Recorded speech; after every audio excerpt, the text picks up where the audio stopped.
kaakay, nakapwesto na tayo and umupo lang talaga tayo dito sa bato kasi as you can see, walang kubo, wala tayong maupuan, so mga bato lang.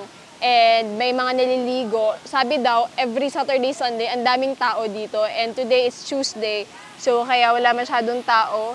And since, sabi ko kanina, we will do like a picnic, prepare lang ako ng mga prutas kasi healthy naman tayo for today's video. We have like grapes, orange, and mga mangga. Tapos kakain lang din kami dito kasi sobrang ganda ng view.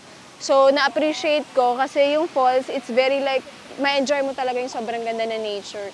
So, since andito tayo, walang masyadong nag-aalaga dito. Dapat kasi, pag pumunta kayo dito, basura yung sagot nyo. Medyo ano lang, the place is kinda dirty pa kasi yung mga basura dami nakakalat. So, sa mga bibisita dito, syempre, dahil basura natin, sagot natin yan. Dalhin natin pa uwi.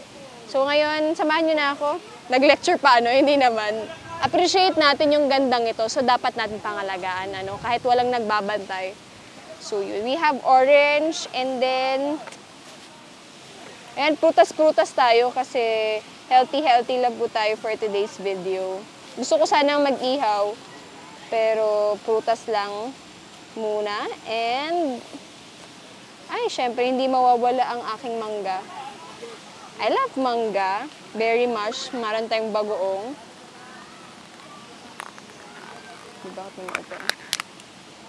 Bago ng bagoong, gosh. And then, meron ng peeled na ano, na mangga. Lalagay lang natin siya dito. Ayun. And meron ding mga manggang hinog. So, yun. Healthy lang tayo for today's video. Ano? May asin. Ang ganda dito kasi wala siyang entrance fee because yung dinaanan lang natin kanina is a private area. So, wala itong entrance fee. So, pwede nyong ma-enjoy kasama yung mga pamilya nyo if nagtitipid kayo, wala kayong budget. So, magandang location ito. So, healthy muna tayo. Ano? Huh? So, after natin magmerienda ng mga prutas, maliligo na tayo dun sa falls. Akit tayo. Nakaakay. Dito na nagtatapos ang ating adventure for today's video. So, nag-enjoy akong maligo kasi sobrang ganda ng falls. Although, maliit lang siya. Pero picture perfect pa rin. Pag nakita yung mga photos ko, sobrang ganda. And... ayun, perfect siya kasi for now, wala siyang entrance fee.